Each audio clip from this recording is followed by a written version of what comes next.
Dugaan penyalahgunaan dana desa Ainena, Kecamatan Seram Timur, Kabupaten Seram bagian Timur SBT mengungkap fakta mencengangkan. Dana desa yang seharusnya digunakan untuk pembangunan dan kesejahteraan masyarakat diduga terpakai untuk foya-foya di tempat hiburan. Dana tersebut bahkan disebut berada dalam penguasaan tersangka selaku pejabat atau PJ Desa Ainena dan juga bendahara desa setempat. Untuk informasi selengkapnya mengenai hal ini, saat ini kami telah terhubung bersama wartawan kami dari Tribun Ambon, Haliyudin Ulima. Rekan Haliyudin, selamat siang. Siang, rekan Alinda. Baik rekan, bagaimana kronologi dana desa Ainena yang seharusnya untuk pembangunan desa dan juga untuk masyarakat bisanya dialihkan untuk foya-foya pribadi oleh pejabat setempat? Apakah tidak ada tim pengawas dana desa sehingga hal ini terjadi, rekan?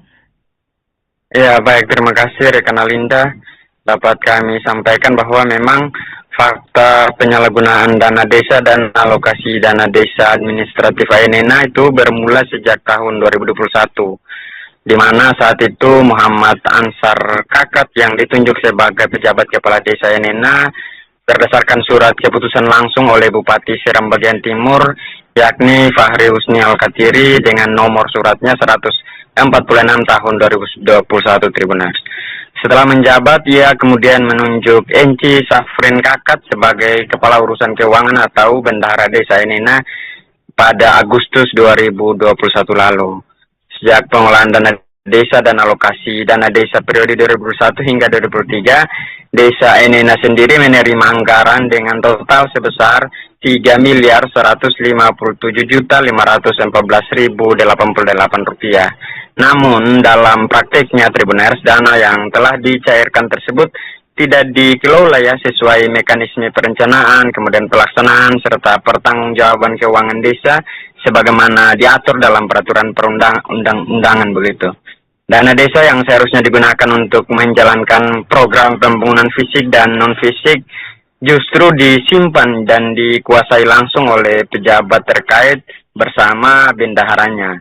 Meskipun awalnya dana tersebut direncanakan untuk pelaksanaan program desa, pada kenyataannya program-program tersebut tidak pernah direalisasikan, Tribuners. Hal ini terjadi karena sebagian besar dana telah digunakan untuk kepentingan pribadi, termasuk di dalamnya foya-foya di tempat hiburan. Dalam pemeriksaan, para tersangka mengaku bahwa dana desa tersebut telah habis digunakan untuk kepentingan pribadi dan bahkan tidak dapat lagi mengingat secara rinci jumlah dana yang telah dipakai, yang semakin memperjelas buruknya pengelolaan dana pengawasan keuangan desa selama periode tersebut. Begitu rekan Alinda. Baik rekan, lantas selain untuk foya-foya, adakah temuan tim penyidik terungkap dalam kasus ini selain untuk foya-foya mengenai dana desa ini, rekan? Ya, baik rekan Alinda, dapat kami informasikan bahwa selain digunakan untuk foya-foya di tempat hiburan, penyidik juga menemukan bahwa dana desa digunakan untuk berbagai pengeluaran lain yang tidak memiliki dasar hukum dan tidak disertai laporan pertanggungjawaban yang resmi. Di antaranya adalah pengeluaran untuk belanja terduga, kemudian bantuan sosial kepada masyarakat, hingga kegiatan-kegiatan keagamaan dan kemanusiaan. Beberapa contoh penggunaan dana tersebut antara lain untuk membantu biaya rumah sakit masyarakat, kemudian mengantar pasien yang hendak melahirkan ke rumah sakit, kemudian membantu biaya pendidikan anak-anak, serta pembuatan kuda-kuda penyangga tandu air di masjid di Desa Ainena. Meskipun secara kasat mata kegiatan tersebut terlihat sebagai bantuan sosial, namun seluruh pengeluaran tersebut tidak melalui mekanisme penganggaran desa, tidak tercatat secara resmi dan tidak pernah dibuktikan secara bertanggungjawabnya melalui laporan keuangan. Akibat perbuatan tersebut, berdasarkan hasil dari Inspektorat Daerah Kabupaten Seram bagian Timur, negara diprediksi mengalami kerugian sebesar 1.462.403.513 rupiah. Kerugian ini berasal dari akumulasi penyalahgunaan dana desa selama 3 tahun, yakni di tahun 2021, 2022, dan 2023. Begitu rekan Alinda. Baik rekan lantas, adakah barang bukti otentik yang bisa kasat mata terlihat begitu yang diamankan oleh pihak tim penyidik di dalam kasus ini? Ya baik, penanganan kasus dugaan korupsi dana desa ini dilakukan secara bertahap ya oleh Satreskrim Polres Seram Bagian Timur sejak Agustus 2024 lalu. Setelah dilakukan laporan resmi, penyidik kemudian ditingkatkan ya melalui sejumlah surat perintah penyidik dan penyidikan hingga akhirnya berkas perkara dinyatakan lengkap P21 oleh Kejaksaan Negeri Seram Bagian Timur. Puncaknya pada Senin 5 Januari 2026 kemarin, penyidik menyerahkan 2 orang tersangka beserta barang bukti tahap 2 ke Kejari Negeri Seram Bagian Timur. Dalam penyidikan tersebut, polisi berhasil mengamankan berbagai barang bukti penting yang memperkuat dugaan tindak pidana korupsi. Barang bukti yang disita tersebut meliputi 62 dokumen administrasi keuangan desa, uang tunai dalam jumlah besar dengan total ratusan juta rupiah, serta 1 unit sepeda motor Yamaha NMAX yang tercatat sebagai aset desa. Selain itu juga turut diamankan dokumen kendaraan bermotor, bukti penerimaan pajak negara, serta kunci kendaraan. Seluruh barang bukti tersebut menjadi dasar untuk menelusuri aliran dana desa yang membuktikan bahwa dana tersebut tidak digunakan sesuai peruntukannya, melainkan dikuasai dan dimanfaatkan oleh para tersangka. Begitu rekan Alinda.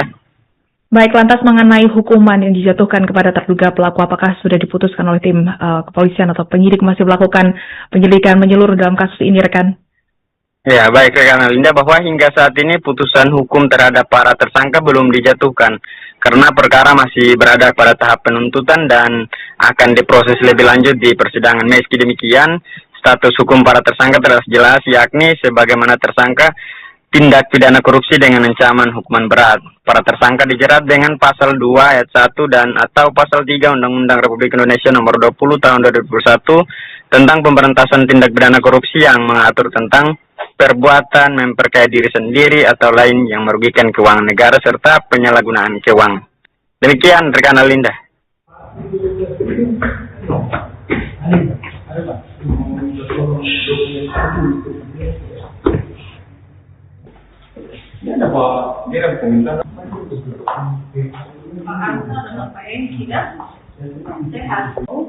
Oh, yang itu.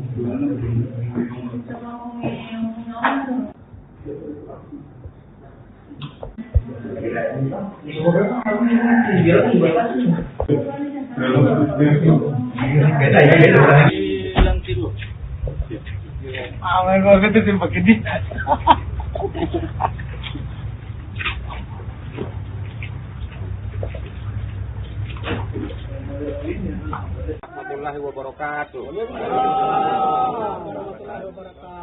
Hari ini 7 kepala SOA di hak ulayat Wailata dengan Raja Petuanan Kayeli sama Hinolon Baman menolak koperasi masuk di areal Gunung Botak dan sekitarnya. Bagaimana?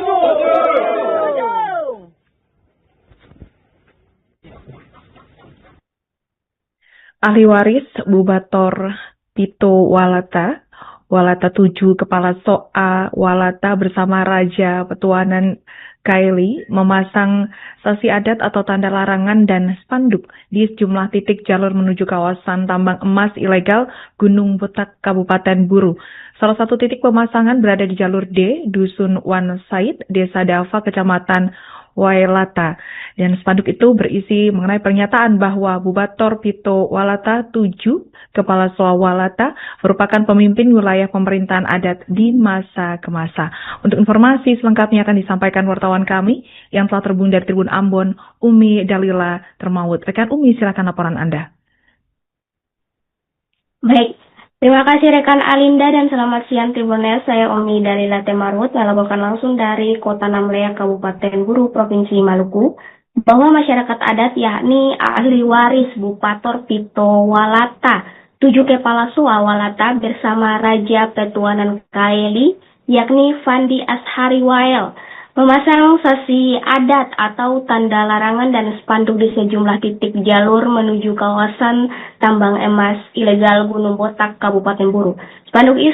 Spanduk itu berisi pernyataan bahwa Bupator Pito Walata, 7 kepala SOA, merupakan pimpinan wilayah pemerintahan adat dari masa ke masa yang bertugas menjaga dan melindungi tatanan adat di Dataran Walata, Kakul atau disebut Kakulea Bumi dan sekitarnya. Spanduk juga Tribunnews membuat foto 7 kepala SOA dan Raja Petuanan Kayeli.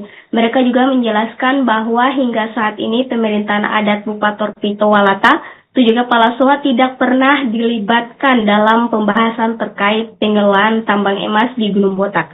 Mereka juga mengatakan bahwa pemasangan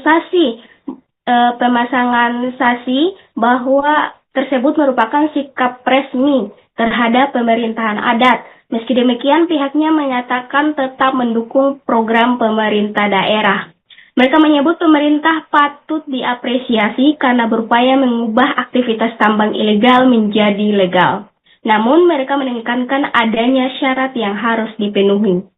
Syarat yang dipenuhi yakni dengan catatan tambang rakyat dikerjakan secara manual dan pemerintah harus memanggil mereka untuk meminta izin atas tanah mereka. Sementara itu, situasi pemasangan di beberapa titik terpantau aman. Mereka juga telah melaporkan aksi ini kepada pihak kepolisian Kabupaten Buru sebelum memulai aksi agar berjalan dengan aman dan tertib. Demikian yang dapat saya laporkan dari Kota Namlea, Kabupaten Buru, Provinsi Maluku. Kembali ke studio. Baik, terima kasih rekan Umi Dalila Tumawut dari Tribun Ambon atas laporan Anda. Selamat bertugas kembali. Warahmatullahi wabarakatuh. Hari ini 7 kepala SOA di hak ulayat Wailata dengan Raja Petuanan Kayeli sama Hinolon Baman menolak koperasi masuk di areal Gunung Botak dan sekitarnya. Bagaimana?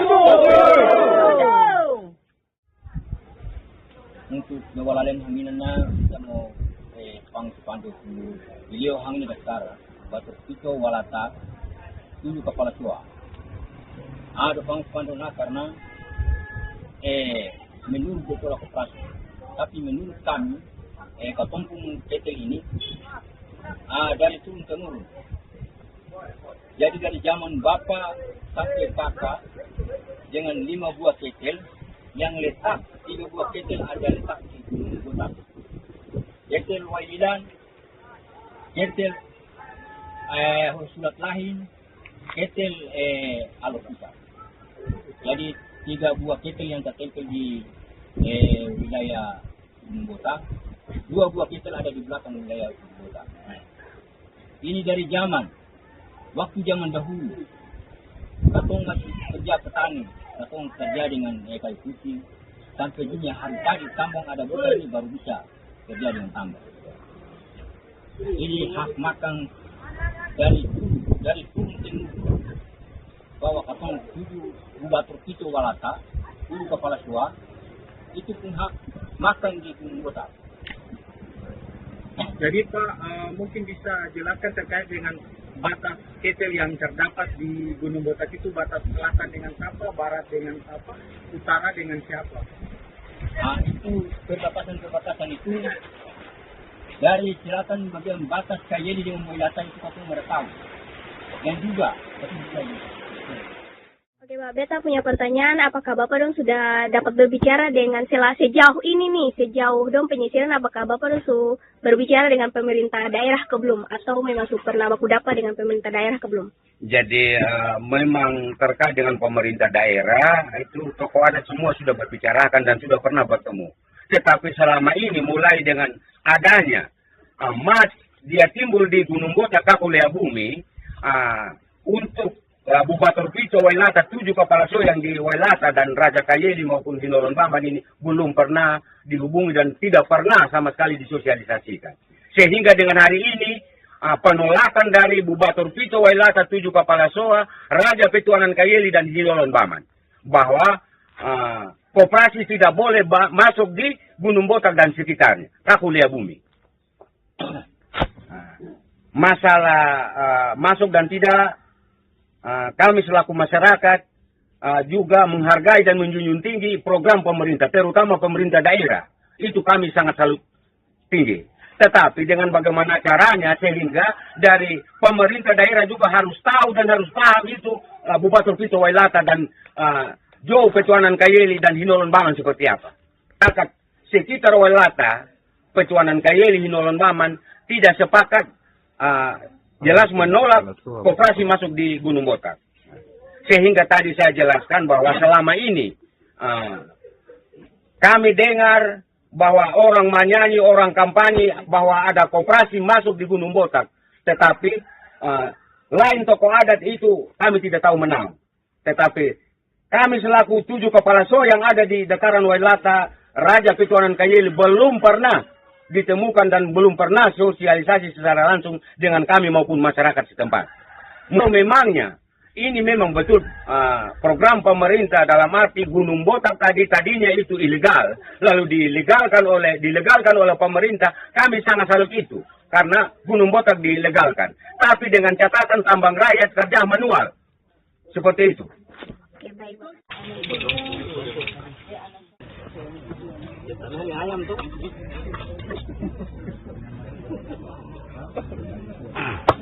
Ini Bu, lihat ini Bu. Tajam ke atas ini Bu. Ibu izin foto Bu. 1, 2, 3 sekali lagi Bu. 1, 2, 3. Lahan seluas 5,7 hektar di Kelurahan Holo, Kecamatan Amahai, Kabupaten Maluku Tengah resmi dibangun permanen Sekolah Rakyat Provinsi Maluku, menandai pembangunan gedung Sekolah Rakyat. Bupati Maluku Tengah Zulkarnain Awad Amir dan stakeholder terkait melangsungkan groundbreaking atau peletakan batu pertama pada Rabu 7 Januari 2026. Bangunan sekolah rakyat terintegrasi satuan pendidikan SD, SMP hingga SMA itu memiliki jarak 21 km dari kota Masohi atau 30 menit perjalanan dengan kendaraan roda 2. Untuk informasi selengkapnya akan disampaikan wartawan kami yang telah terhubung dari Tribun Ambon, Silmi Sirati Swailo. Rekan Silmi, silakan laporan Anda. Baik, terima kasih rekan Alinda. Benar sekali bahwa Rabu 7 Januari 2026 kemarin telah dilangsungkan peletakan batu pertama untuk pembangunan gedung sekolah rakyat permanen di Kabupaten Maluku Tengah, tepatnya di Kelurahan Holo, Kecamatan Amahai, Maluku Tengah. Benar. Dan dari informasi yang kami himpun bahwa luasan lahan untuk pembangunan gedung sekolah rakyat ini seluas 5,7 hektar.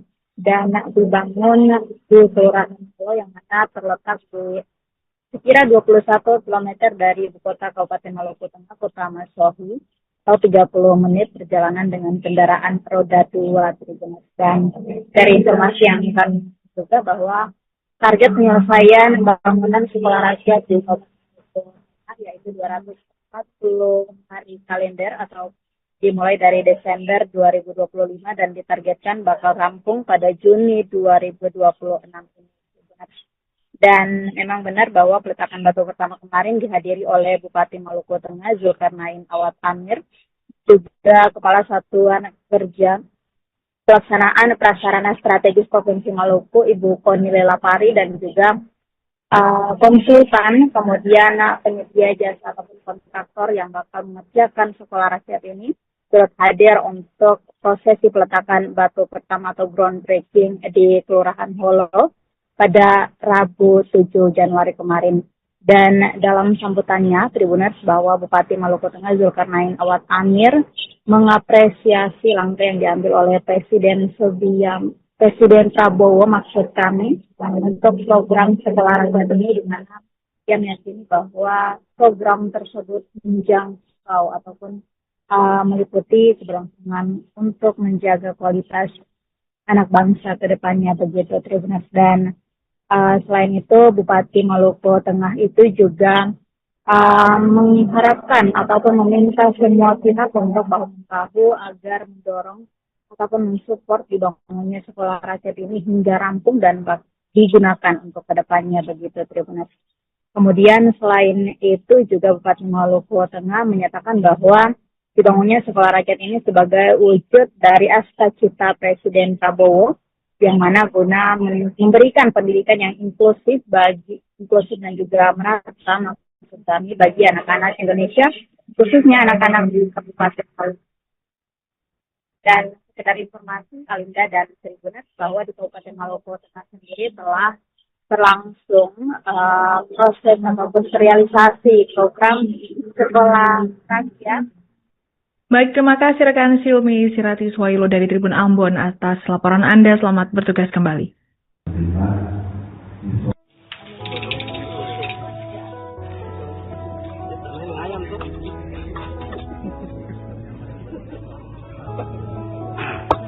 Ini punya seribu. Tajam ke atas ini bu. Ibu izin foto bu. 1, 2, 3 sekali lagi bu. 1, 2, 3. Selanjutnya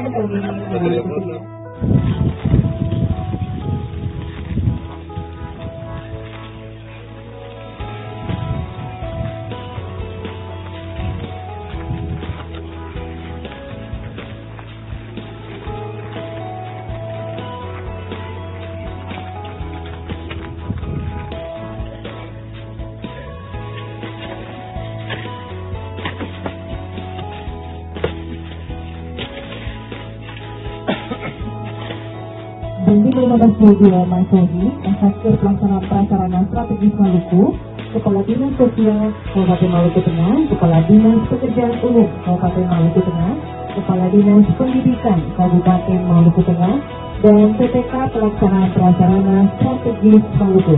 Diserahkan untuk pada waktunya nanti berkenan melakukan peletakan dan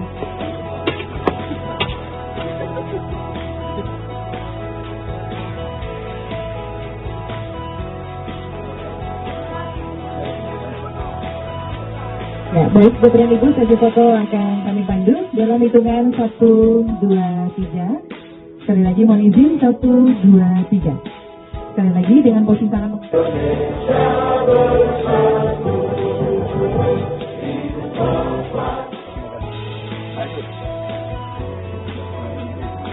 Selanjutnya kami mohon kesediaan Komandan Kodim 15 tahun 2009.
Memasuki tahun 2026, Dinas Kependudukan dan Pencatatan Sipil atau Disdukcapil menyasar Kecamatan Banda, Kecamatan Tehoru, dan Kecamatan Seram Utara Timur Kobi untuk memudahkan pelayanan administrasi kependudukan. 3 kecamatan tersebut bakal berlangsung pelayanan perekaman dan pencetakan EKTP langsung di lokasi.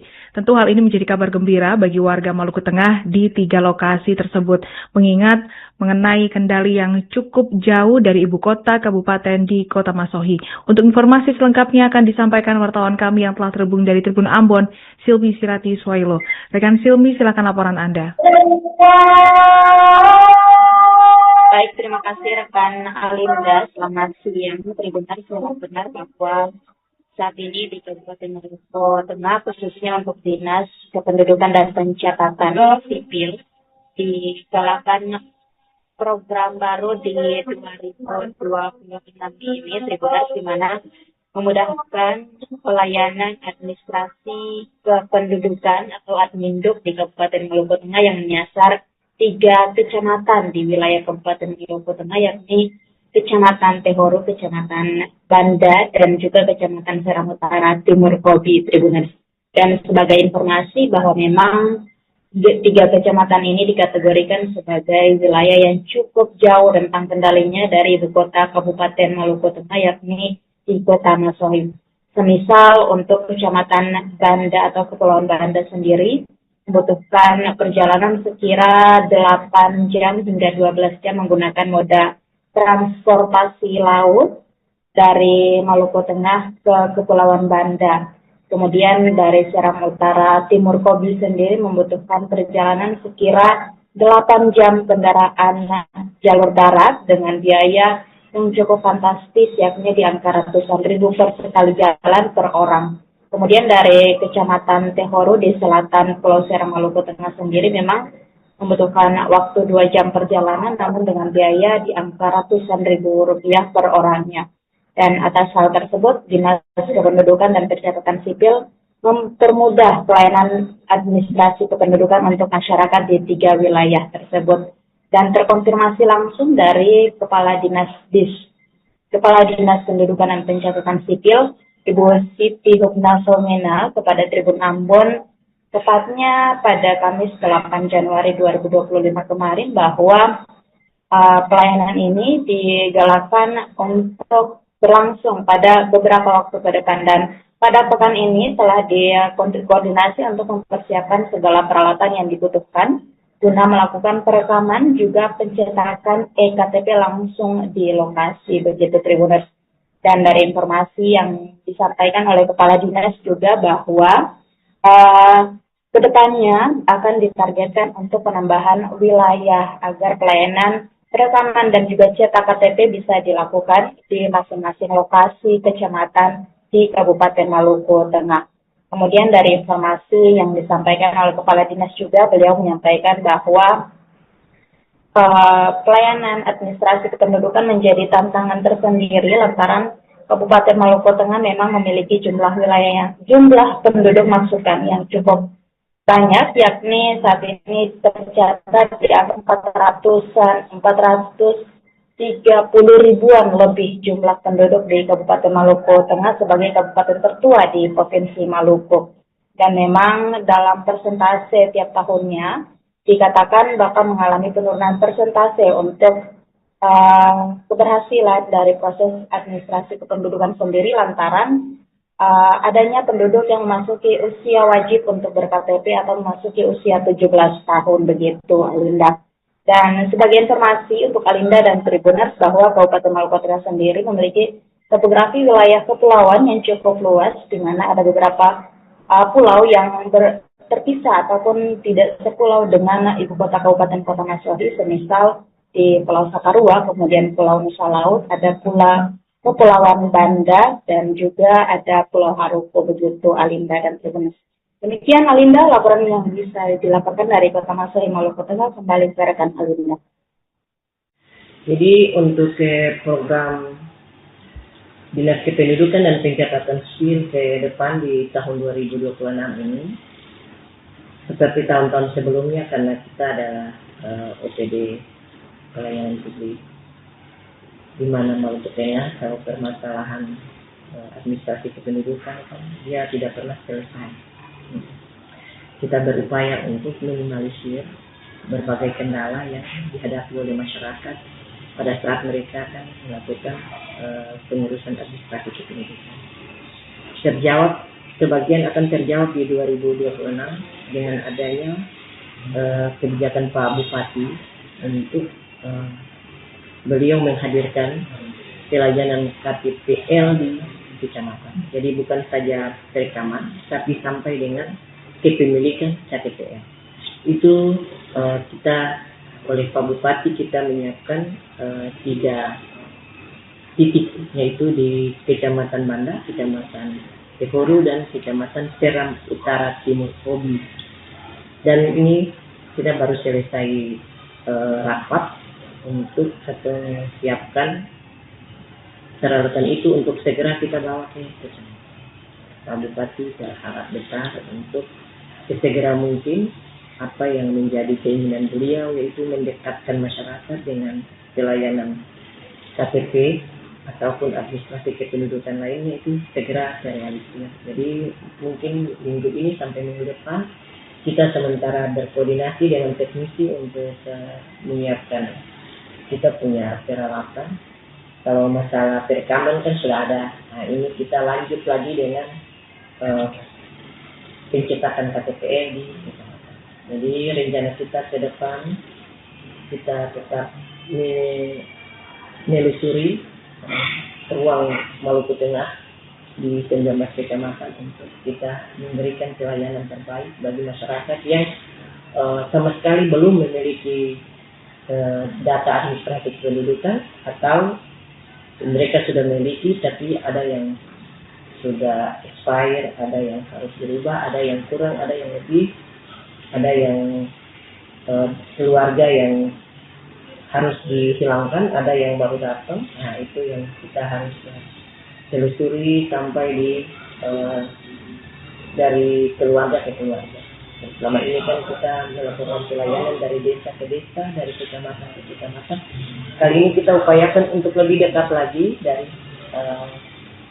keluarga ke keluarga, sehingga upaya kita untuk memberikan pelayanan kepada masyarakat maupun memiliki administrasi kependudukan itu bisa terjawab. Dan selama ini sudah kita lakukan, tapi dari tahun ke tahun, bagaimana Nona tahu, Maluku Tengah kan masyarakatnya cukup banyak.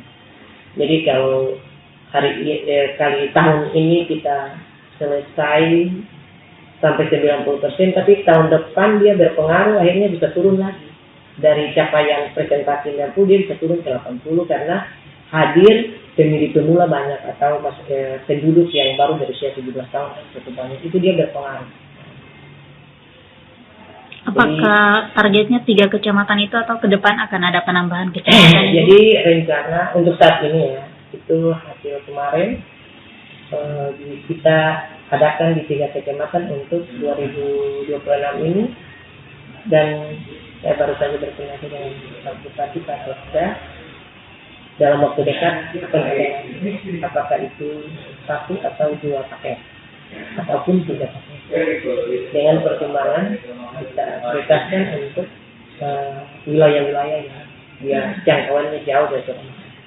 Untuk ketersediaan belangko KTP sendiri bagaimana? Untuk saat ini kita punya belangko walaupun tidak banyak karena memang ini awal tahun, masih tersedia, dan kita upayakan untuk jangan sampai masyarakat kecewa mendatangi dinas kependudukan karena ketika membutuhkan KTPL itu belangkonya tidak ada. Jadi prioritas kita untuk ketersediaan semua peralatan pendukung dalam rangka memberikan pelayanan kepada masyarakat itu selalu ada, termasuk belangko KTPL. Dia tetap ada, dan walaupun tidak sebanyak di pertengahan tahun, karena KTPL kalau di awal tahun begini itu kita membuat perencanaan untuk pengambilan belangko KTPL di Jakarta. Seperti itu. Terus.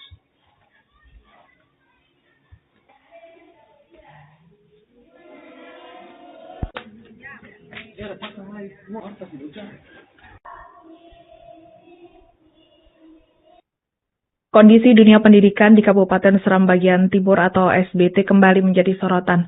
Penampakan sekolah dasar SDN 14 Pulau Gorom di Desa Administratif Persiapan Inlomim Kecamatan Pulau Gorom terpantau memprihatinkan. Bangunan sekolah yang jauh dari layak, banyak bagian bangunan yang rusak, diantaranya hilang penyangga hingga atap plafon yang nyaris roboh, jendela pecah, pintu rusak, lantai hancur, serta dinding retak.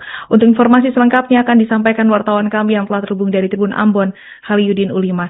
Rekan Haliudin, silakan laporan Anda. Ya baik, terima kasih rekan Alinda dan Tribuners dimanapun Anda berada. Haliudin Ulima melaporkan langsung dari Kabupaten Seram bagian timur bahwa memang kondisi sekolah dasar negeri 14 Pulau Gorom yang berlokasi di Desa Administratif Persiapan Inlomin, Kecamatan Pulau Gorom, Kabupaten Seram bagian timur, kian prihatin Tribuners. Pasalnya memang bangunan sekolah tersebut dalam kondisi rusak parah dan bahkan mengancam keselamatan para siswa dan guru bila terus-terus dijadikan sebagai tempat belajar mengajar. Kerusakan tersebut nampak jelas pada sejumlah bangunan, yakni pada tiang penyangga kelas yang terlihat rapuh, kemudian ada atap dan plafon yang nyaris roboh, kemudian dinding retak, lantai kelas yang hancur, serta pintu dan jendela kaca yang banyak rusak Tribuners. Kondisi jelas menimbulkan ancaman nyata bagi keselamatan siswa di tengah pendidikan.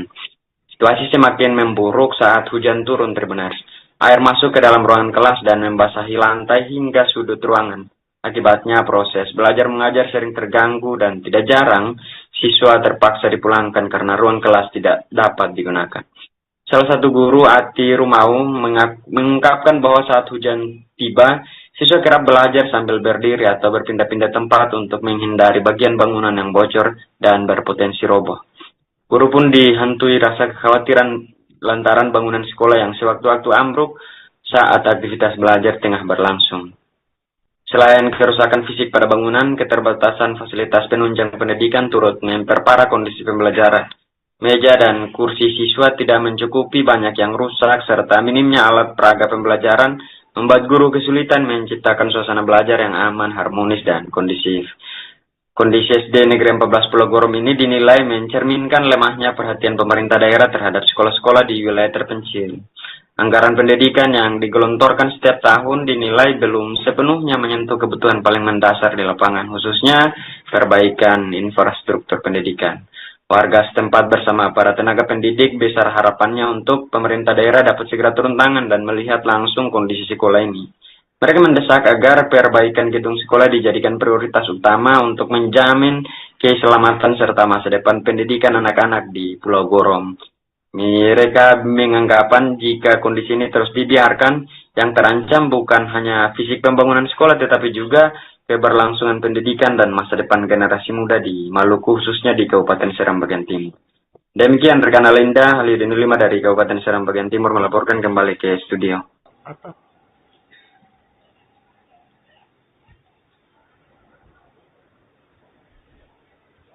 Rehabilitasi.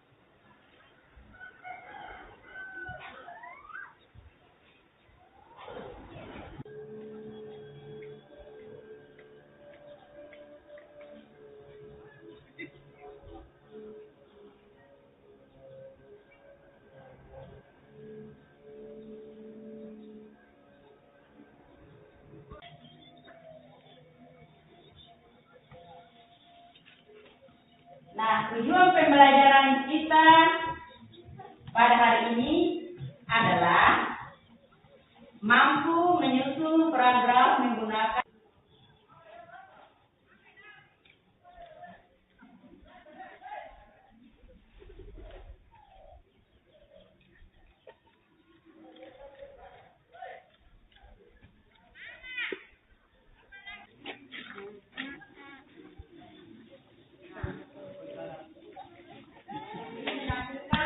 Sekolah tidak kuning. Iya, Bu. gambar apa saja yang ada di sini. Itu catalawan tadi. Itu catalawan betul. Mangrove di sini. Dapat mangrove sini.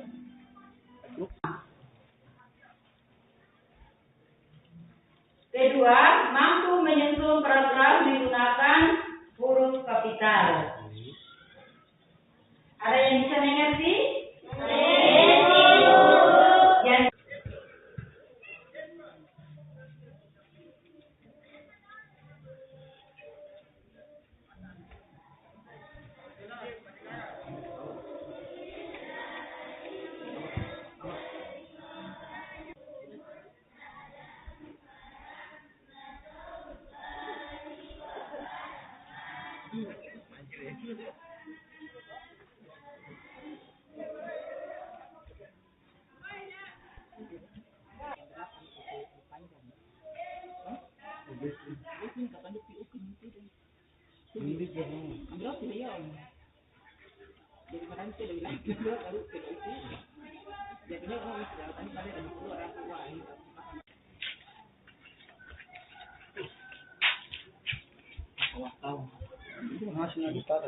Standby terus. Kalau sangat memperhatikan nih.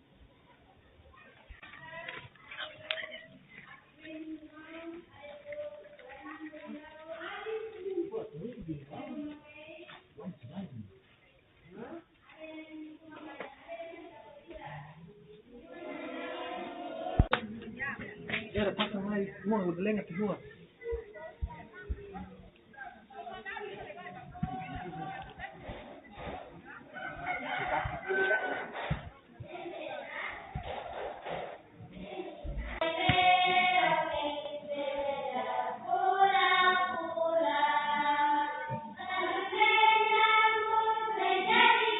Itu yang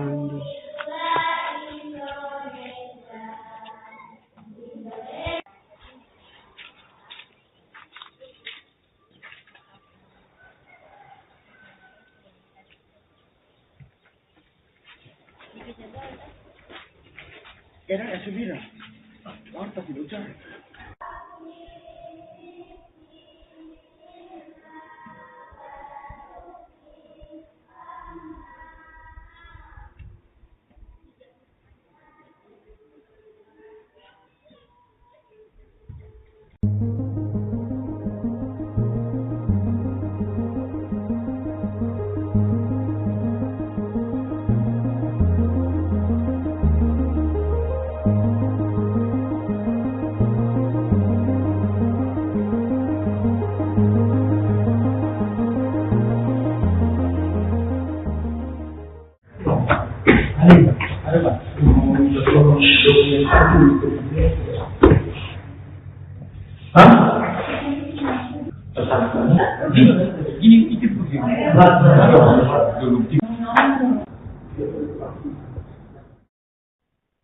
Dugaan penyalahgunaan dana desa Ainena, Kecamatan Seram Timur, Kabupaten Seram bagian Timur SBT mengungkap fakta mencengangkan.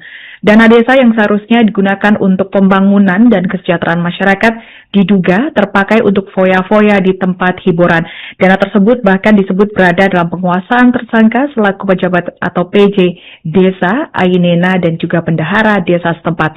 Untuk informasi selengkapnya mengenai hal ini, saat ini kami telah terhubung bersama wartawan kami dari Tribun Ambon, Haliyudin Ulima. Rekan Haliyudin, selamat siang.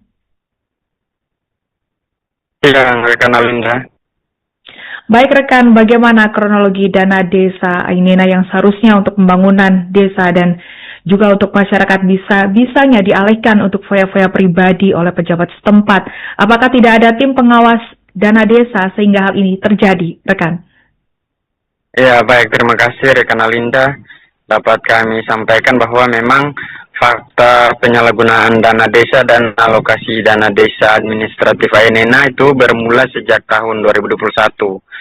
Di mana saat itu Muhammad Ansar Kakat yang ditunjuk sebagai pejabat kepala desa Ainena berdasarkan surat keputusan langsung oleh Bupati Seram bagian Timur, yakni Fahri Husni Al-Katiri dengan nomor suratnya 146 tahun 2021 Tribuners.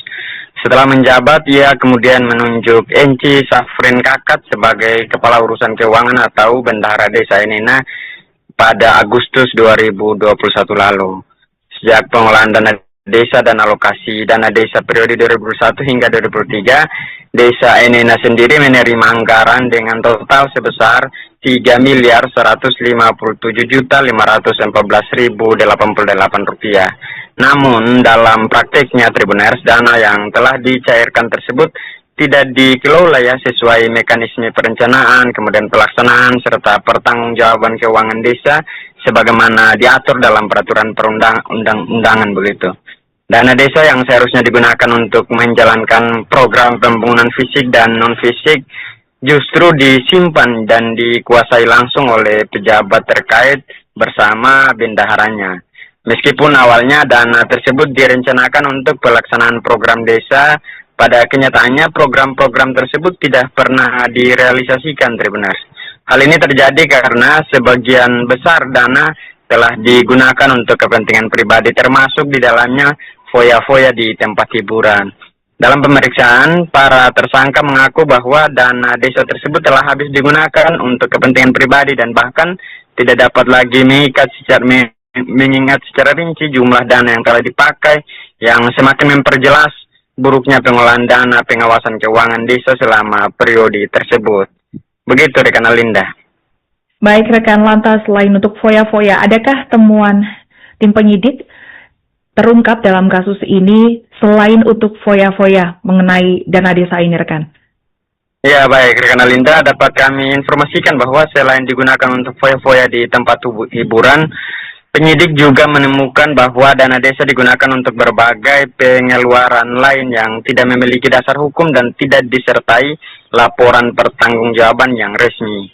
Di antaranya adalah pengeluaran untuk belanja terduga, kemudian bantuan sosial kepada masyarakat, hingga kegiatan-kegiatan keagamaan dan kemanusiaan.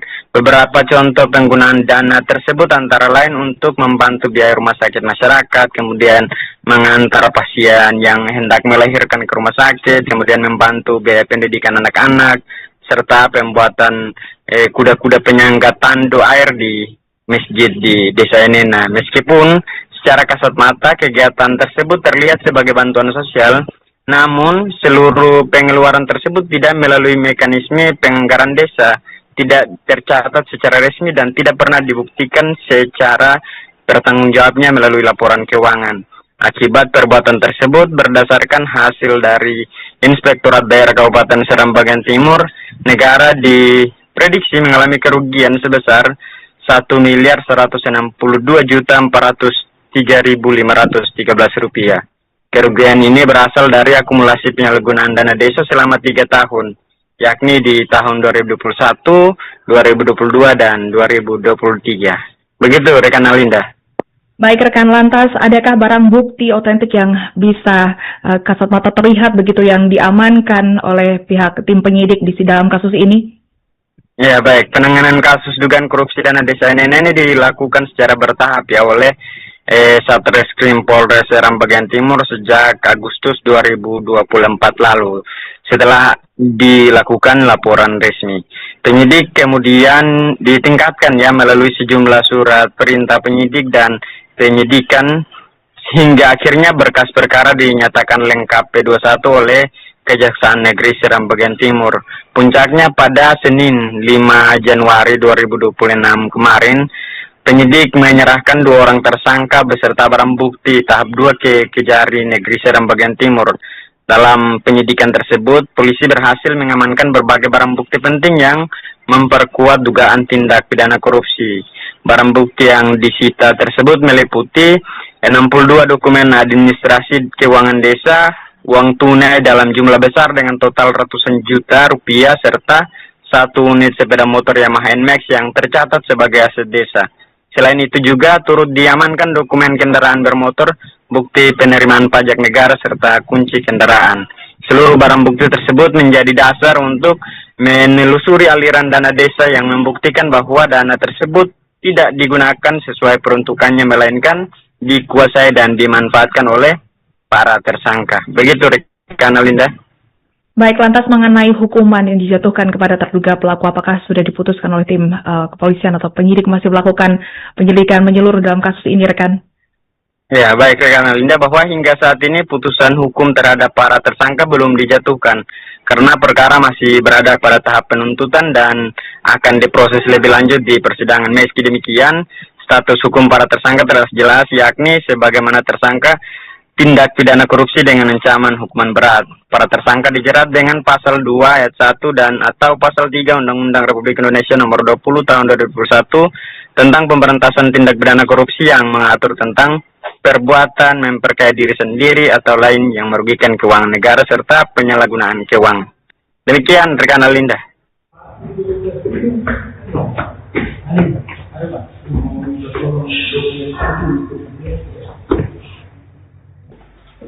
Oh,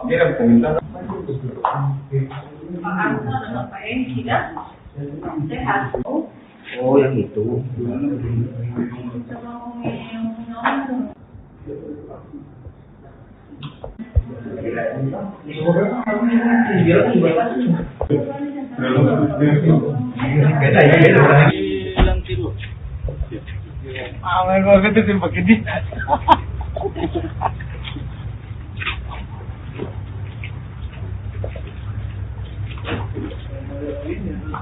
Warahmatullahi wabarakatuh.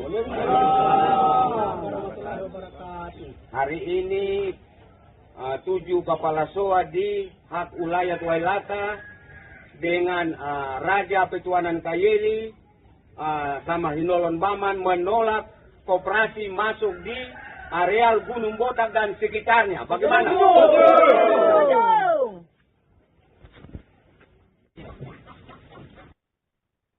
Ahli waris Bubator Pito Walata, Walata 7 Kepala SOA Walata bersama Raja Petuanan Kaili memasang sasi adat atau tanda larangan dan spanduk di sejumlah titik jalur menuju kawasan tambang emas ilegal Gunung Botak, Kabupaten Buru. Salah satu titik pemasangan berada di jalur D, Dusun Wan Said, Desa Dava, Kecamatan Wailata. Dan spanduk itu berisi mengenai pernyataan bahwa Bubator Pito Walata 7, Kepala SOA Walata, merupakan pemimpin wilayah pemerintahan adat di masa ke masa. Untuk informasi selengkapnya akan disampaikan wartawan kami yang telah terhubung dari Tribun Ambon, Umi Dalila Termaud. Rekan Umi, silakan laporan Anda.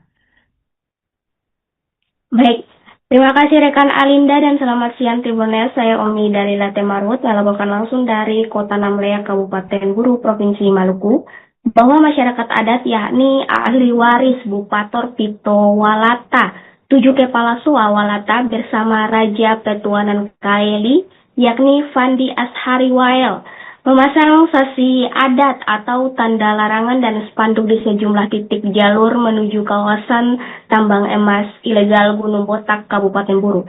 Spanduk itu berisi pernyataan bahwa Bupator Pito Walata, 7 Kepala SOA, merupakan pimpinan wilayah pemerintahan adat dari masa ke masa yang bertugas menjaga dan melindungi tatanan adat di Dataran Walata, Kakul atau disebut Kakulea Bumi dan sekitarnya. Spanduk juga Tribuners membuat foto 7 Kepala SOA dan Raja Petuanan Kayeli. Mereka juga menjelaskan bahwa hingga saat ini pemerintahan adat Bupator Pito Walata, 7 Kepala SOA tidak pernah dilibatkan dalam pembahasan terkait pengelolaan tambang emas di Gunung Botak. Mereka juga mengatakan bahwa pemasangan sasi bahwa tersebut merupakan sikap resmi terhadap pemerintahan adat. Meski demikian, pihaknya menyatakan tetap mendukung program pemerintah daerah. Mereka menyebut pemerintah patut diapresiasi karena berupaya mengubah aktivitas tambang ilegal menjadi legal. Namun, mereka menekankan adanya syarat yang harus dipenuhi. Syarat yang dipenuhi yakni dengan catatan tambang rakyat dikerjakan secara manual dan pemerintah harus memanggil mereka untuk meminta izin atas tanah mereka. Sementara itu, situasi pemasangan di beberapa titik terpantau aman. Mereka juga telah melaporkan aksi ini kepada pihak kepolisian Kabupaten Buru sebelum memulai aksi agar berjalan dengan aman dan tertib.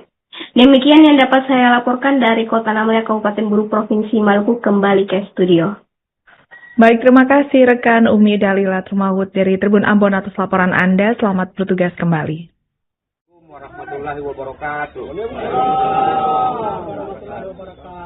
Hari ini 7 Kepala SOA di hak ulayat Wailata dengan Raja Petuanan Kayeli sama Hinolon Baman menolak koperasi masuk di areal Gunung Botak dan sekitarnya. Bagaimana?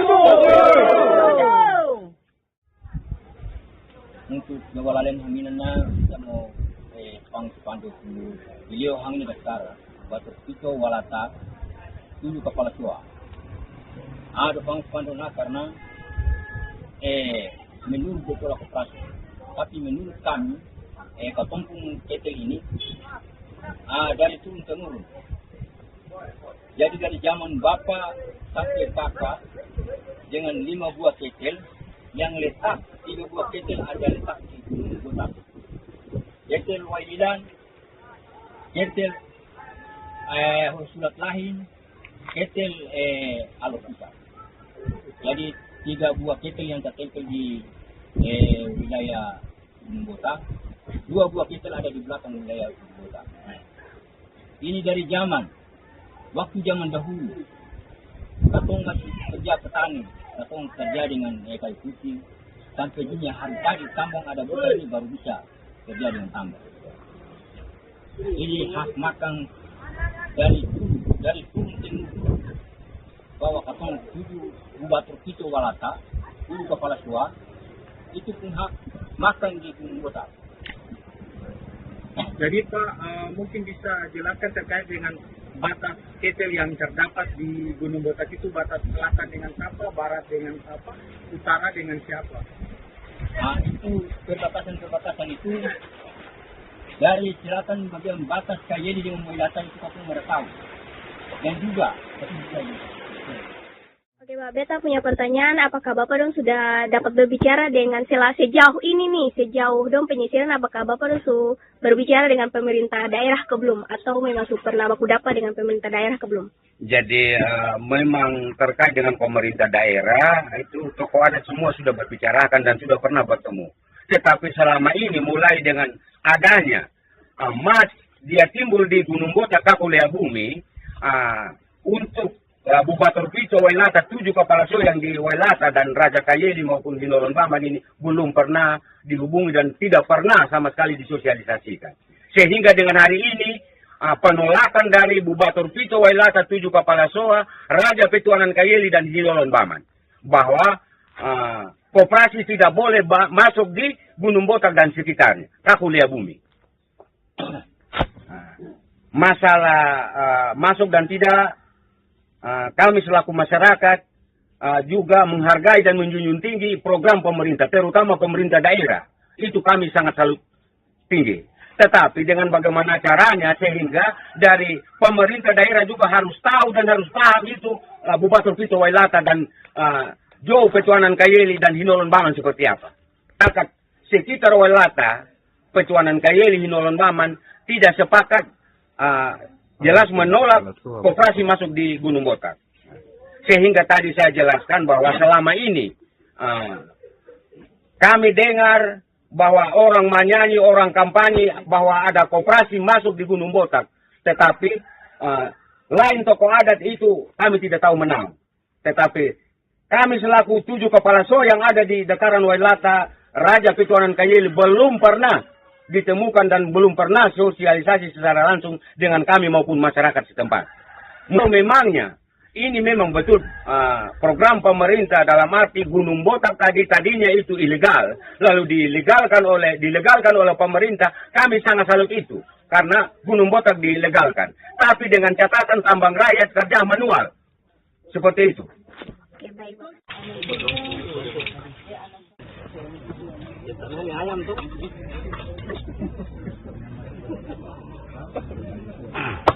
Ini boleh dulu. Kacang kacang ini Bu. Ibu foto Bu. 1, 2, 3 sekali lagi Bu. 1, 2, 3. Lahan seluas 5,7 hektar di Kelurahan Holo, Kecamatan Amahai, Kabupaten Maluku Tengah resmi dibangun permanen Sekolah Rakyat Provinsi Maluku, menandai pembangunan gedung Sekolah Rakyat. Bupati Maluku Tengah Zulkarnain Awad Amir dan stakeholder terkait melangsungkan groundbreaking atau peletakan batu pertama pada Rabu 7 Januari 2026. Bangunan sekolah rakyat terintegrasi satuan pendidikan SD, SMP hingga SMA itu memiliki jarak 21 km dari kota Masohi atau 30 menit perjalanan dengan kendaraan roda 2. Untuk informasi selengkapnya akan disampaikan wartawan kami yang telah terhubung dari Tribun Ambon, Silmi Sirati Swailo. Rekan Silmi, silakan laporan Anda. Baik, terima kasih rekan Alinda. Benar sekali bahwa Rabu 7 Januari 2026 kemarin telah dilangsungkan peletakan batu pertama untuk pembangunan gedung sekolah rakyat permanen di Kabupaten Maluku Tengah, tepatnya di Kelurahan Holo, Kecamatan Amahai, Maluku Tengah.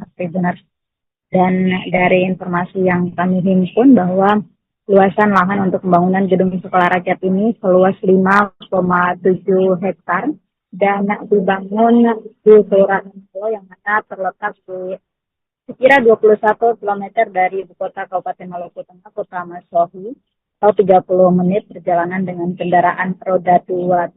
Dan dari informasi yang kami juga bahwa target penyelesaian bangunan sekolah rakyat di Kabupaten Maluku Tengah yaitu 240 hari kalender atau dimulai dari Desember 2025 dan ditargetkan bakal rampung pada Juni 2026 ini. Dan memang benar bahwa peletakan batu pertama kemarin dihadiri oleh Bupati Maluku Tengah Zulkarnain Awad Amir, juga Kepala Satuan Kerja Pelaksanaan Prasarana Strategis Provinsi Maluku Ibu Konile Lapari, dan juga konsultan, kemudian penyedia jasa ataupun kontraktor yang bakal mengerjakan sekolah rakyat ini turut hadir untuk prosesi peletakan batu pertama atau groundbreaking di Kelurahan Holo pada Rabu 7 Januari kemarin. Dan dalam sambutannya, Tribuners, bahwa Bupati Maluku Tengah Zulkarnain Awad Amir mengapresiasi langkah yang diambil oleh Presiden Prabowo, maksud kami, untuk program sekolah rakyat ini, di mana dia meyakini bahwa program tersebut menjangkau ataupun meliputi keberlangsungan untuk menjaga kualitas anak bangsa ke depannya, begitu Tribuners. Dan selain itu, Bupati Maluku Tengah itu juga mengharapkan ataupun meminta semua pihak untuk bahu-membahu agar mendorong ataupun mensupport dibangunnya sekolah rakyat ini hingga rampung dan digunakan untuk kedepannya, begitu Tribuners. Kemudian selain itu juga Bupati Maluku Tengah menyatakan bahwa dibangunnya sekolah rakyat ini sebagai wujud dari asta cita Presiden Prabowo, yang mana guna memberikan pendidikan yang inklusif dan juga merata maksud kami bagi anak-anak Indonesia, khususnya anak-anak di Kabupaten Maluku. Dan sekedar informasi, Alinda dan Tribuners, bahwa di Kabupaten Maluku Tengah sendiri telah berlangsung proses ataupun realisasi program sekolah rakyat. Baik, terima kasih rekan Silmi Sirati Swailo dari Tribun Ambon atas laporan Anda. Selamat bertugas kembali.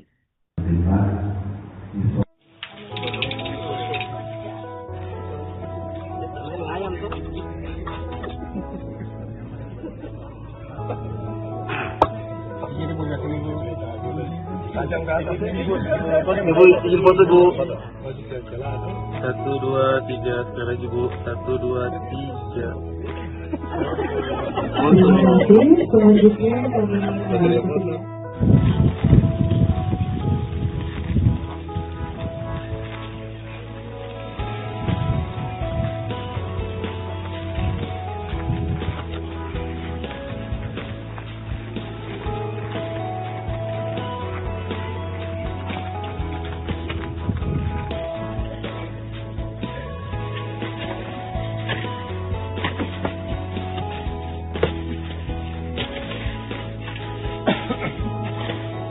Bagi 1522 Masohi, Inspektur Pelaksanaan Prasarana Strategis Maluku, Kepala Dinas Sosial Kabupaten Maluku Tengah, Kepala Dinas Pekerjaan Umum Kabupaten Maluku Tengah, Kepala Dinas Pendidikan Kabupaten Maluku Tengah, dan PPK Pelaksanaan Prasarana Strategis Maluku. Diserahkan untuk kedua nanti berkenan melakukan peletakan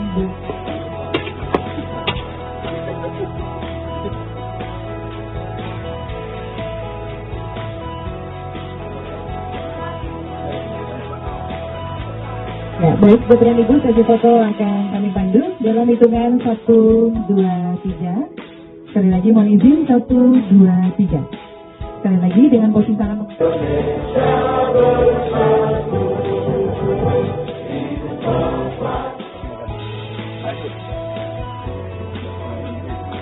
Selanjutnya kami persediaan Komandan Kodim 15 tahun 2009.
Memasuki tahun 2026, Dinas Kependudukan dan Pencatatan Sipil atau Disdukcapil menyasar Kecamatan Banda, Kecamatan Tehoru, dan Kecamatan Seram Utara Timur Kobi untuk memudahkan pelayanan administrasi kependudukan. 3 kecamatan tersebut bakal berlangsung pelayanan perekaman dan pencetakan EKTP langsung di lokasi. Tentu hal ini menjadi kabar gembira bagi warga Maluku Tengah di 3 lokasi tersebut, mengingat mengenai kendali yang cukup jauh dari ibu kota kabupaten di Kota Masohi. Untuk informasi selengkapnya akan disampaikan wartawan kami yang telah terhubung dari Tribun Ambon, Silmi Sirati Swailo. Rekan Silmi, silakan laporan Anda. Baik, terima kasih rekan Alinda. Selamat siang. Tribuners, benar bahwa saat ini di Kabupaten Maluku Tengah, khususnya untuk Dinas Kependudukan dan Pencatatan Sipil, digalakan program baru di 2026 ini, Tribuners, di mana memudahkan pelayanan administrasi kependudukan atau Adminduk di Kabupaten Maluku Tengah yang menyasar 3 kecamatan di wilayah Kabupaten Maluku Tengah, yakni Kecamatan Tehoru, Kecamatan Banda, dan juga Kecamatan Seram Utara Timur Kobi, Tribuners. Dan sebagai informasi bahwa memang 3 kecamatan ini dikategorikan sebagai wilayah yang cukup jauh rentang kendalinya dari ibu kota Kabupaten Maluku Tengah, yakni di Kota Masohi. Semisal untuk Kecamatan Banda atau Kepulauan Banda sendiri, membutuhkan perjalanan sekira 8 jam hingga 12 jam menggunakan moda transportasi laut dari Maluku Tengah ke Kepulauan Banda. Kemudian dari Seram Utara Timur Kobi sendiri membutuhkan perjalanan sekira 8 jam kendaraan jalur darat dengan biaya yang cukup fantastis, yakni di angka ratusan ribu per sekali jalan per orang. Kemudian dari Kecamatan Tehoru di selatan Pulau Seram Maluku Tengah sendiri memang membutuhkan waktu 2 jam perjalanan, namun dengan biaya di angka ratusan ribu rupiah per orangnya. Dan atas hal tersebut, Dinas Kependudukan dan Pencatatan Sipil mempermudah pelayanan administrasi kependudukan untuk masyarakat di 3 wilayah tersebut. Dan terkonfirmasi langsung dari Kepala Dinas Pendudukan dan Pencatatan Sipil, Ibu Siti Hukna Somena, kepada Tribun Ambon, tepatnya pada Kamis 8 Januari 2025 kemarin, bahwa pelayanan ini digalakkan untuk berlangsung pada beberapa waktu ke depan, dan pada pekan ini telah dikoordinasi untuk mempersiapkan segala peralatan yang dibutuhkan guna melakukan perekaman juga pencetakan EKTP langsung di lokasi, begitu Tribuners. Dan dari informasi yang disampaikan oleh Kepala Dinas juga bahwa kedepannya akan ditargetkan untuk penambahan wilayah agar pelayanan perekaman dan juga cetak KTP bisa dilakukan di masing-masing lokasi kecamatan di Kabupaten Maluku Tengah. Kemudian dari informasi yang disampaikan oleh Kepala Dinas juga, beliau menyampaikan bahwa pelayanan administrasi kependudukan menjadi tantangan tersendiri lantaran Kabupaten Maluku Tengah memang memiliki jumlah penduduk masukan yang cukup banyak, yakni saat ini tercatat di angka 430 ribuan lebih jumlah penduduk di Kabupaten Maluku Tengah sebagai kabupaten tertua di Provinsi Maluku. Dan memang dalam persentase tiap tahunnya dikatakan bakal mengalami penurunan persentase untuk keberhasilan dari proses administrasi kependudukan sendiri lantaran adanya penduduk yang memasuki usia wajib untuk ber-KTP atau memasuki usia 17 tahun, begitu Alinda. Dan sebagai informasi untuk Alinda dan Tribuners bahwa Kabupaten Maluku Tengah sendiri memiliki topografi wilayah kepulauan yang cukup luas, di mana ada beberapa pulau yang terpisah ataupun tidak sepulau dengan ibu kota Kabupaten Kota Masohi, semisal di Pulau Sakarua, kemudian Pulau Nusa Laut, ada Kepulauan Banda, dan juga ada Pulau Haruko, begitu Alinda dan Tribuners. Demikian Alinda, laporan yang bisa dilaporkan dari Kota Masohi, Maluku Tengah. Kembali ke rekan Alinda. Jadi untuk program Dinas Kependudukan dan Pencatatan Sipil ke depan di tahun 2026 ini, seperti tahun-tahun sebelumnya, karena kita adalah OPD pelayanan publik, di mana Maluku Tengah kalau permasalahan administrasi kependudukan dia tidak pernah selesai. Kita berupaya untuk minimalisir berbagai kendala yang dihadapi oleh masyarakat pada saat mereka akan melakukan pengurusan administrasi kependudukan. Terjawab, sebagian akan terjawab di 2026 dengan adanya kebijakan Pak Bupati untuk beliau menghadirkan pelayanan KTPL di kecamatan. Jadi bukan saja perekaman, tapi sampai dengan kepemilikan KTPL. Itu kita oleh Pak Bupati kita menyiapkan 3 titik, yaitu di Kecamatan Banda, Kecamatan Tehoru, dan Kecamatan Seram Utara Timur Hobi. Dan ini kita baru selesai rapat untuk menyiapkan peralatan itu untuk segera kita bawa ke kecamatan. Pak Bupati berharap besar untuk sesegera mungkin apa yang menjadi keinginan beliau, yaitu mendekatkan masyarakat dengan pelayanan KTP ataupun administrasi kependudukan lainnya itu segera terrealisasi. Jadi mungkin minggu ini sampai minggu depan kita sementara berkoordinasi dengan teknisi untuk menyiapkan. Kita punya peralatan. Kalau masalah perekaman kan sudah ada. Nah, ini kita lanjut lagi dengan pencetakan KTPL di kecamatan. Jadi rencana kita ke depan kita tetap menelusuri ruang Maluku Tengah di 19 kecamatan untuk kita memberikan pelayanan terbaik bagi masyarakat yang sama sekali belum memiliki data administrasi kependudukan, atau mereka sudah memiliki tapi ada yang sudah expire, ada yang harus dirubah, ada yang kurang, ada yang lebih, ada yang keluarga yang harus dihilangkan, ada yang baru datang. Nah, itu yang kita harus telusuri sampai di dari keluarga ke keluarga. Dan selama ini kan kita melakukan pelayanan dari desa ke desa, dari kecamatan ke kecamatan. Kali ini kita upayakan untuk lebih dekat lagi dari keluarga ke keluarga, sehingga upaya kita untuk memberikan pelayanan kepada masyarakat Fortuna memiliki administrasi kependudukan itu bisa terjawab. Dan selama ini sudah kita lakukan, tapi dari tahun ke tahun bagaimana Nona tahu Maluku Tengah kan masyarakatnya cukup banyak.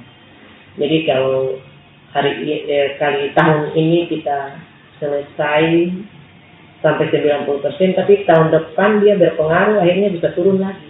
Dari capaian presentasi 90 dia bisa turun ke 80 karena hadir pemilih pemula banyak atau penduduk yang baru berusia 17 tahun cukup banyak. Itu dia berpengaruh. Apakah targetnya 3 kecamatan itu atau ke depan akan ada penambahan kecamatan? Jadi rencana untuk saat ini ya, itu hasil kemarin kita adakan di 3 kecamatan untuk 2026 ini, dan saya baru saja berkoordinasi dengan Pak Bupati Pak Sekda. Dalam waktu dekat akan ada apakah itu 1 atau 2 paket ataupun 3 paket, dengan pertimbangan kita prioritaskan untuk wilayah-wilayah yang jangkauannya jauh dari kota.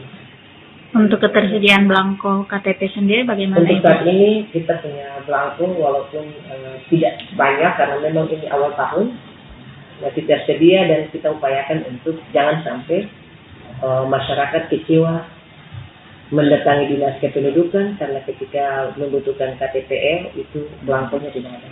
Jadi prioritas kita untuk ketersediaan semua peralatan pendukung dalam rangka memberikan pelayanan kepada masyarakat itu selalu ada, termasuk belangko KTPL. Dia tetap ada, dan walaupun tidak sebanyak di pertengahan tahun, karena KTPL kalau di awal tahun begini itu kita membuat perencanaan untuk pengambilan belangko KTPL tidak ada. Seperti itu. Baik terus.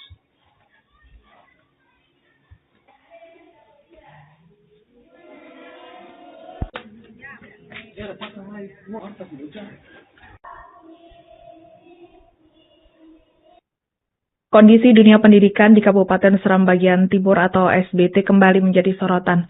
Penampakan sekolah dasar SDN 14 Pulau Gorom di Desa Administratif Persiapan Inlomim Kecamatan Pulau Gorom terpantau memprihatinkan. Bangunan sekolah yang jauh dari layak, banyak bagian bangunan yang rusak, diantaranya hilang penyangga hingga atap plafon yang nyaris roboh, jendela pecah, pintu rusak, lantai hancur, serta dinding retak. Untuk informasi selengkapnya akan disampaikan wartawan kami yang telah terhubung dari Tribun Ambon, Haliyudin Ulima. Rekan Haliyudin, silakan laporan Anda.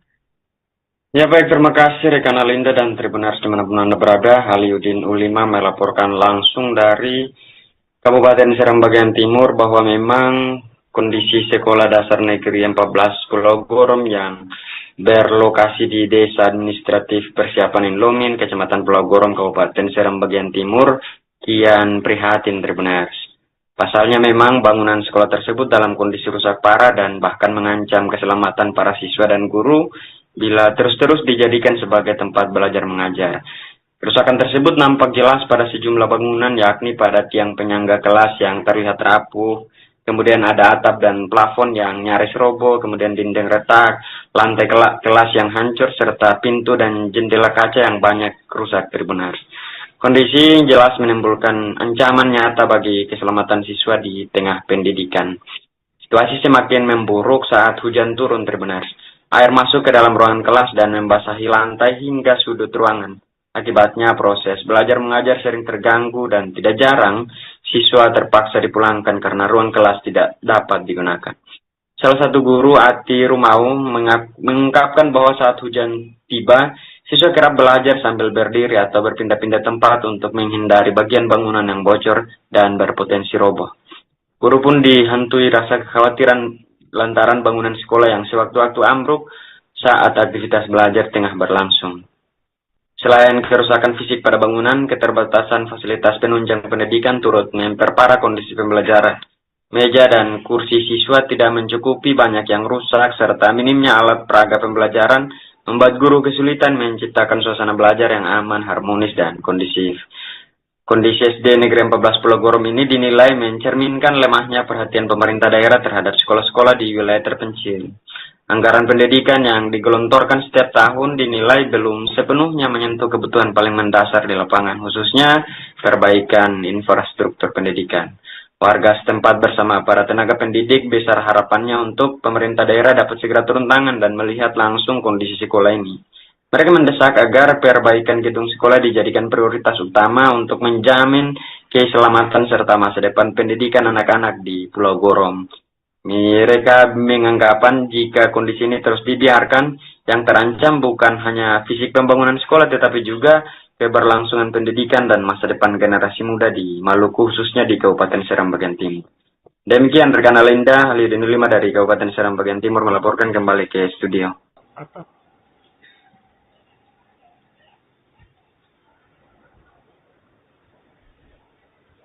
Rehabilitasi.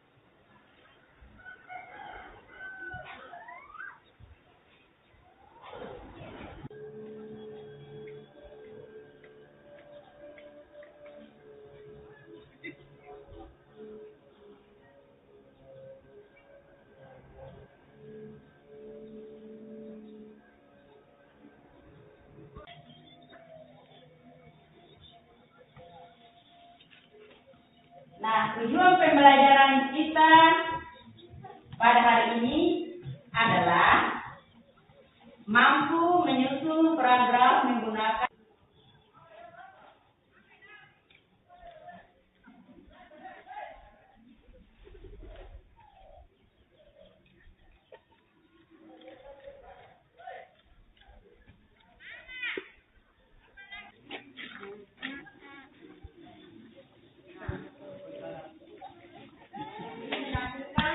Sekolah tidak kuning.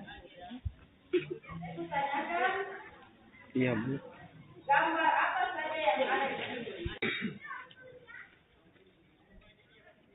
Itu catalawan lagi. Itu catalan menun. Mangkruk sisi gini.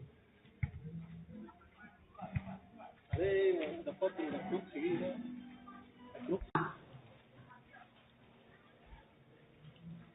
Kedua, mampu menyusun program menggunakan huruf kapital. Ada yang bisa mengerti? Yang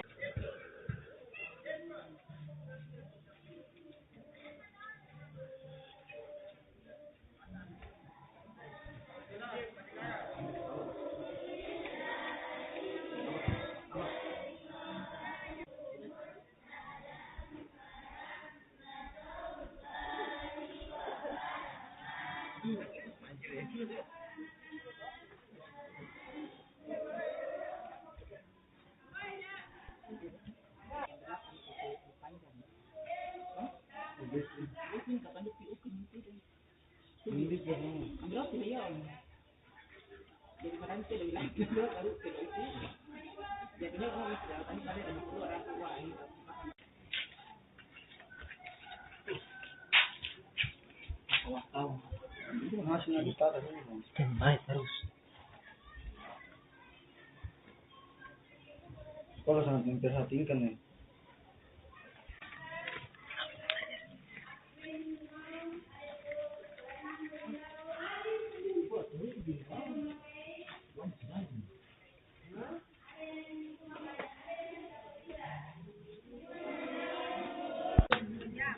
Ya, pasang lagi semua udah lengket semua.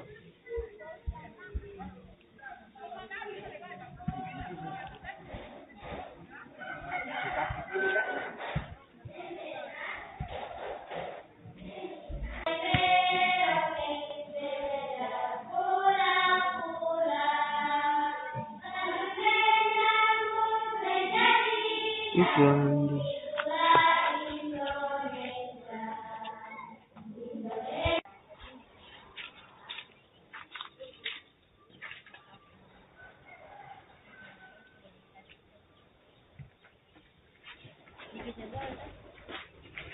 Era ya subida.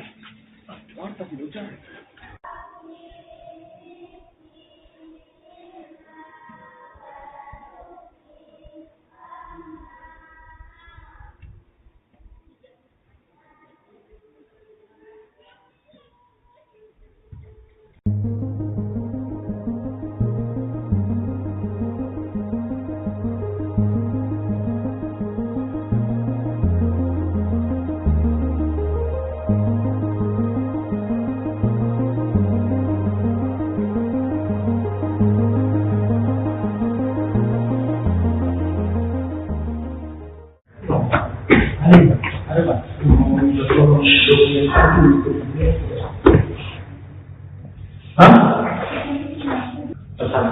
Download Tribun